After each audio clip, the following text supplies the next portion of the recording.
Sometimes fate doesn't knock on the door. He just walks in. Samuel Carson did not expect visitors. There was no reason for that. The farm had been abandoned for 3 years, since the drought took away the last of his horses and hope along with them. The planks of the barn creaked with the constant wind blowing from the desert, a sound that had become his only company in the long, quiet afternoons. The man had grown accustomed to loneliness, to the taste of dust in his mouth, and to the nights when the cold cut through the cracks in the old wood. The main house still kept the walls standing, but little else. Samuel was 47 years old, and had the calloused hands of someone who had worked the land since he was a boy. His father built that property with his own hands, brick by brick, dreaming of future generations, who would raise cattle and plant corn under the endless Arizona sky. But dreams, Samuel learned, are like clouds in the desert, rare, distant, and disappearing when we need them most. On that September afternoon, the heat was still punishing the parched land when he returned from the nearest small town. He had gone to get supplies, coffee, beans, some preserves that would last until the winter. The round trip took all day on horseback, and Samuel always came back tired, with a dry throat and sore shoulders. But it was necessary. A man needs to eat, even when life has lost almost all flavor. He tied the horse to the wooden post that still stood the test of time, and took the wrappings from the saddlebags. The sun began to decline on the horizon, painting the sky with shades of orange and red that promised another day of warmth for tomorrow. Samuel pushed open the door to the house. It never closed properly after the landmark warped with the last spring storm. It was then that he saw her. A woman sat at the kitchen table, her hands folded over the worn wooden top. She wore a simple dress, the color of ripe wheat, and her brown hair was tied in a bun that showed the delicate outline of her neck. He wasn't young, maybe in his early 30s, but there was something in his eyes that seemed to know stories that haven't yet been told. Samuel dropped one of the packages. The noise echoed through the empty house like a gunshot, but the woman did not move. She just watched him with a calm that was both comforting and disturbing. There was no fear on his face, no surprise. It was as if she was waiting for him. The wind blew through the open window, making the torn curtain dance. Dry leaves entered the opening and scattered on the floor of worn planks. The clock on the wall had stopped a long time ago, but Samuel could hear his own heart beating as if it wanted to come out of his chest. The woman stood up slowly. His movements were graceful, but there was a determination in every gesture that spoke of decisions already made and paths already chosen. She walked up to him, her footsteps echoing softly in the house that hadn't heard voices in so long. When she stopped before him, Samuel could see little wrinkles around his eyes, marks of someone who laughed too hard or cried too much, maybe both. She raised her hand and lightly touched his face, her cold fingers against the sunburned skin. Then she spoke. Just 4 words that changed everything. Samuel stood still. Her words echoed through the abandoned house like an echo of something he had lost long ago. He couldn't remember the last time someone had chosen something for him, let alone himself. Life in the West was men like Samuel, men who lost more than they gained, who saw dreams turn to dust under the horses' hooves. The woman lowered her hand, but her eyes remained fixed on his. There was a serenity in his gaze that he could not understand. As if she knew something about the future that he didn't, as if she had come from far away just to be there, at that moment, in that house that time had forgotten. The sun finally disappeared over the horizon, leaving the house plunged into darkness. Samuel lit the oil lamp that was on the table, and the golden light danced on the walls, creating shadows that moved like ghosts from the past. The woman remained there, silent, as if she were part of her own home. He didn't know what to say or do. It had been so long since I had received a visitor that I had forgotten how to behave in front of one, especially a visit like that. Mysterious, unexpected, which arrived as if it had been sent by forces he did not understand. Night settled completely over the abandoned farm, Outside, the crickets began their nocturnal symphony, and the wind continued its eternal dance between the loose planks of the barn. But inside the house, everything had changed. The woman's presence turned the empty space into something Samuel couldn't define. Perhaps hope, perhaps just the reminder that life might be different from what he had grown accustomed to accepting. The morning brought with it more questions than answers. Samuel woke up on the sofa in the living room, where he had spent the night watching the woman who slept in his bed, the only bed in the house that still had a usable mattress. She had accepted the room without resistance, as if it were natural to occupy a stranger's space. There was no explanation, just a quiet confidence that disturbed Samuel more than he would like to admit. The smell of coffee spread through the house. Samuel stood up, his bones protesting after a bad night's sleep on the uncomfortable furniture, and walked to the kitchen. The woman was standing in front of the wood stove, stirring something in an old pot that Samuel hadn't used in months. She had found ingredients he didn't even know he still had, and the aroma that came from there made his stomach growl with hunger. She turned when she heard his footsteps. She wore the same dress as the night before, but there was something different about her posture. It was as if the morning light had revealed a force that the darkness had hidden. His movements were precise, efficient, of someone used to taking care of a house. Samuel sat down at the table and watched as she prepared 2 dishes. Eggs he didn't know where they came from, bread that looked like it had been freshly baked, strong black coffee as he liked. She placed a plate before him and sat down on the other side of the table, her hands again folded over the worn wood. They ate in silence. Samuel couldn't remember the last time he had eaten a decent meal, let alone in company. The food had flavor, not just the taste of survival he had grown accustomed to, but the taste of something prepared with care, of something that mattered. When she finished, the woman collected the dishes and began to wash the dishes in the metal basin that was on the counter. Samuel watched her, trying to find clues about who she was, where she came from, what she wanted. But she remained a mystery, moving around the house as if she had always belonged there. The sun was already high when she finished cleaning. Samuel had gone out to tend the horse and check the fences that needed repair, work he had been putting off for weeks because of a lack of motivation.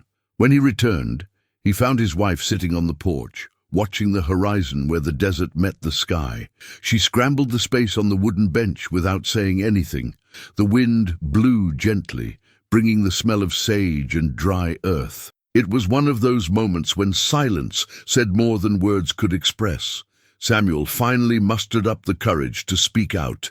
He asked his name, where he came from, how he had gotten there.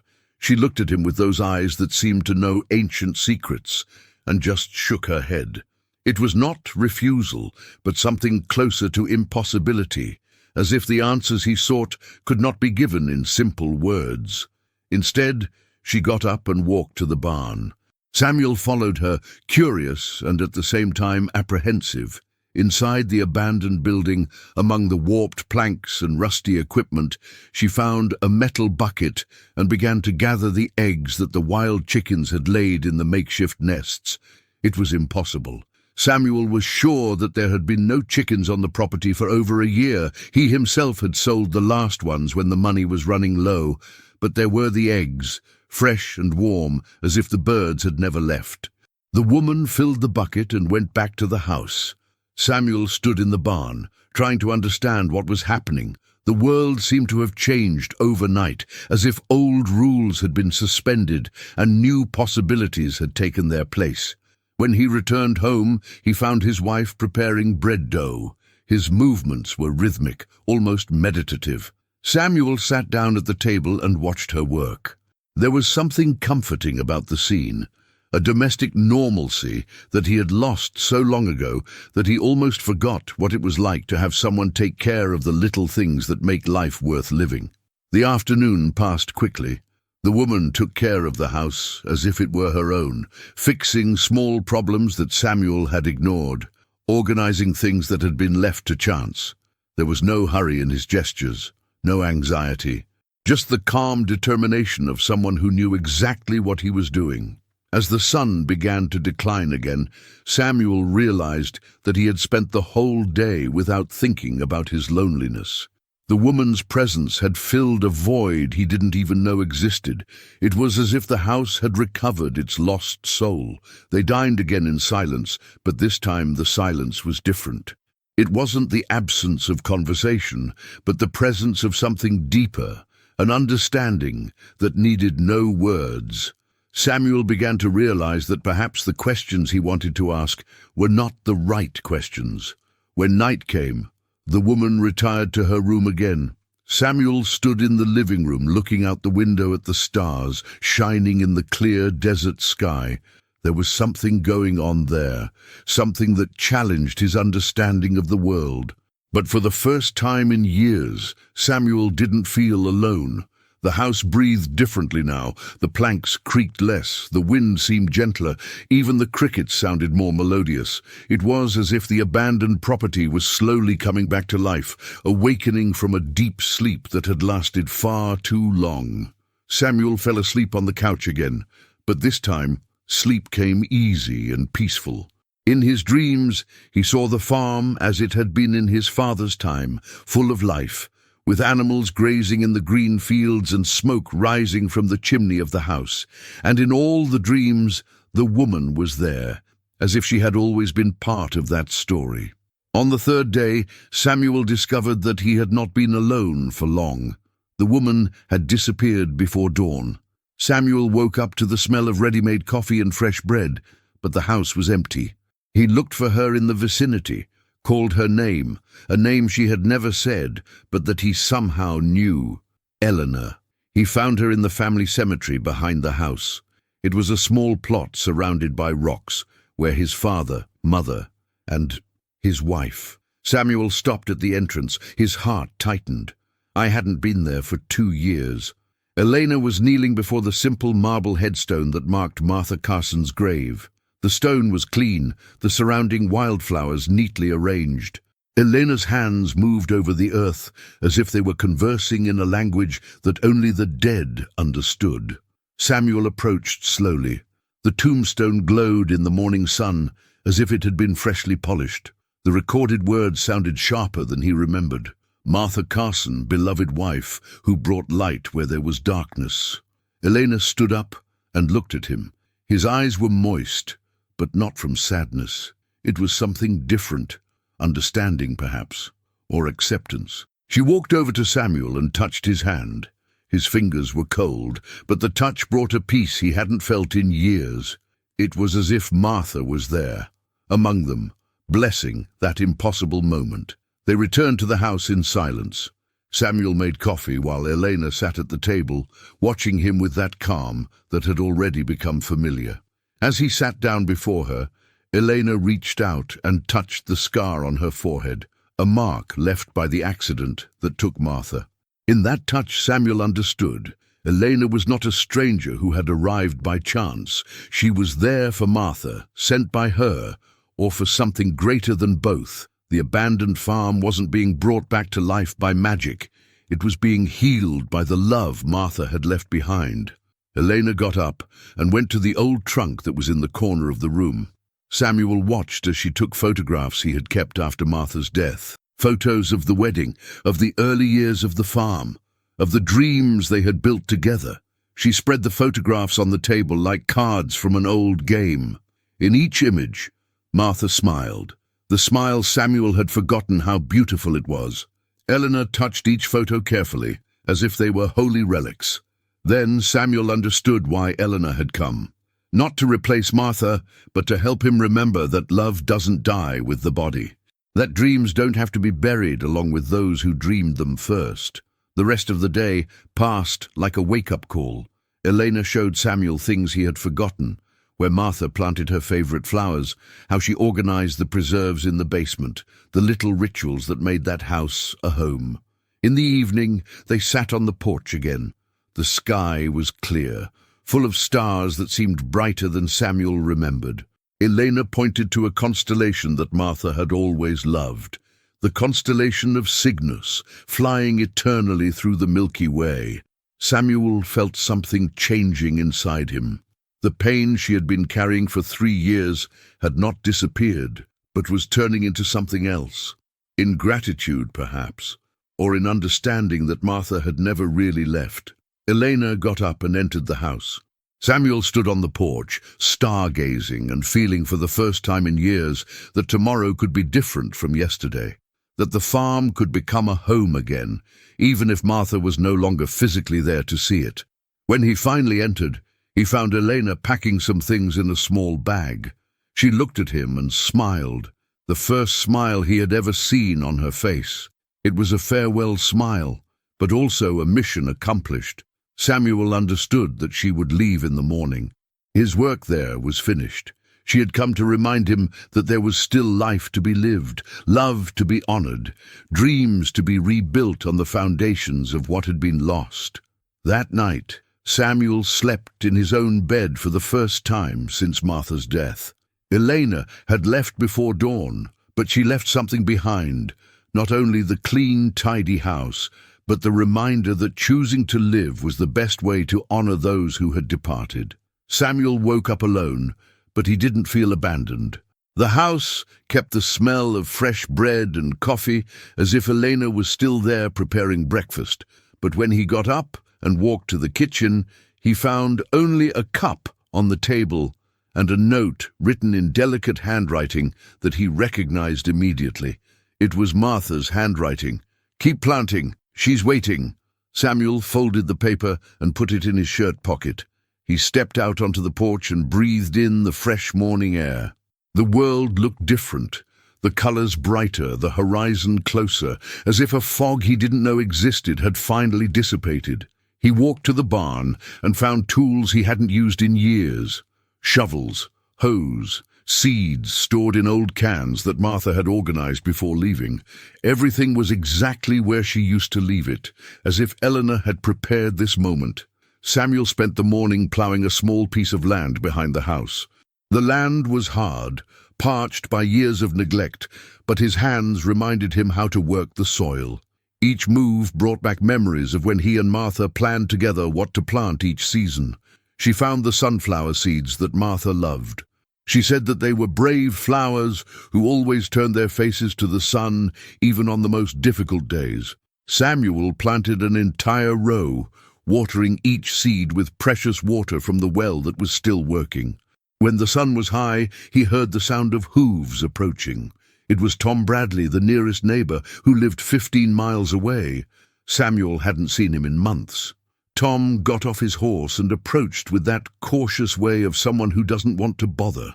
Tom looked at the freshly worked land and at Samuel, who was dirty with dirt, but with an expression that the neighbor had not seen for years. There was something different there, an energy that Tom couldn't explain. The two men talked about simple things: the weather, the rains that might come in the winter, the price of cattle in the city. But Tom noticed that Samuel spoke differently. Not only did he respond, but he actually participated in the conversation. There were plans in his voice, expectations about the future. Before leaving, Tom made a proposal. "I knew a man who was looking for a place to leave some horses during the winter. He would pay a fair price for the use of the pastures and the shelter of the barn." It was an opportunity for Samuel to start again, little by little. Samuel accepted without hesitation. 3 days earlier, he would have refused for fear of not being able to fulfill the responsibility. But now I knew I could try again. Elena had shown him that starting over didn't mean forgetting the past, but building on it.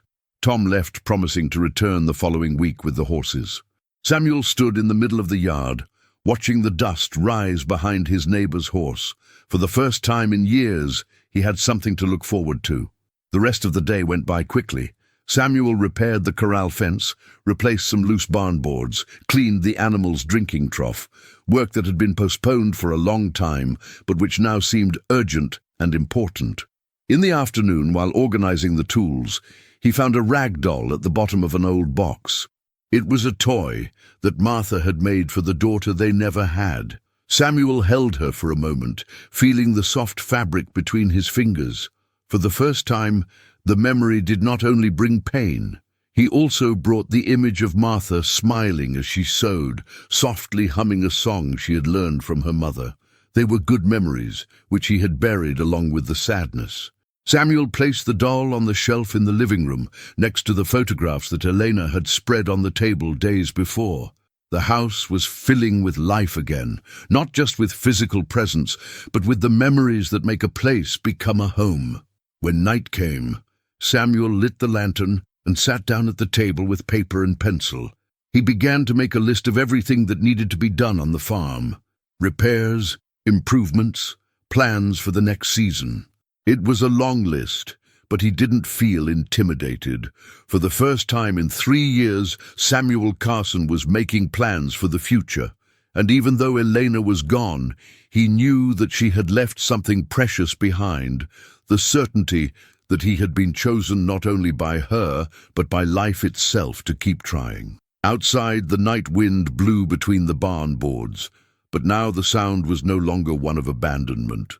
It was the sound of a property that had a purpose again, of a man who rediscovered that it was worth believing in tomorrow. 6 months later, Samuel Carson no longer recognized his own property. The sunflowers he had planted the day after Elena left now swayed tall and golden in the spring wind. Their huge faces followed the sun during the day, just as Martha always said they would. The corral that had been empty for so long now housed 12 horses that Tom Bradley had brought, and the sound of their breaths and movements filled the air with life. The main house had regained its dignity.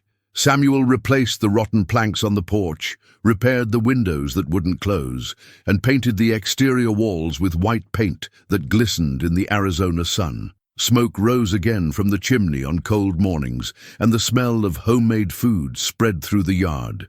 But the biggest change wasn't in the property, it was in Samuel. The man who had lost hope along with his wife now walked with firm steps through the farm. His calloused hands worked with purpose, his eyes sparkled with plans for the future. He had put on a little weight, regaining the strength that sadness had taken away. At the kitchen table, where Elena had first sat, now rested letters from other farmers interested in business. Proposals to buy horses, invitations to attend the spring cattle fair, even a letter from a young couple asking if he needed help on the farm in exchange for housing. Samuel read each letter carefully. For the first time in years, I felt like I was part of a community again. People came to him not out of pity, but out of respect for the work he was doing. The Carson farm was once again a household name in the region. Tom Bradley had become a regular visitor. He came to check on the horses, but Samuel knew that his neighbor enjoyed the company as much as he did. They had coffee together on the porch and talked about the weather, about the summer plans, about the little things that make life worth living. One afternoon, while Samuel was repairing the fence in the north pasture, he saw a woman approaching on horseback. For a moment, his heart raced, thinking it was Eleanor returning. But it was a stranger, young, blonde-haired, who dismounted and introduced herself as Sarah Mitchell, the farmer's daughter who lived 2 properties down the road. Sarah had come to pick up one of the horses her father had lent Tom, but ended up staying for dinner when Samuel invited her. She was a polite and hard-working girl who spoke with knowledge about horses and agriculture. During the meal, she commented on how the property had changed since the last time she had been there. By the time Sarah left, it was already getting dark. Samuel stood on the porch, watching his silhouette disappear into the dusty road. There was something comforting about the visit, a social normalcy he hadn't experienced in a long time. It wasn't romance. It was still early for that, maybe it would never come, but it was human connection, and that was enough for now. That night, Samuel walked to the family cemetery, as he had begun to do every week. Martha's grave was always clean, decorated with fresh flowers that he grew especially for her. He knelt before the tombstone and spoke softly about the news of the week, about the horses, about the plans to expand the corral. As he spoke, a gentle breeze blew through the cypress trees that surrounded the cemetery.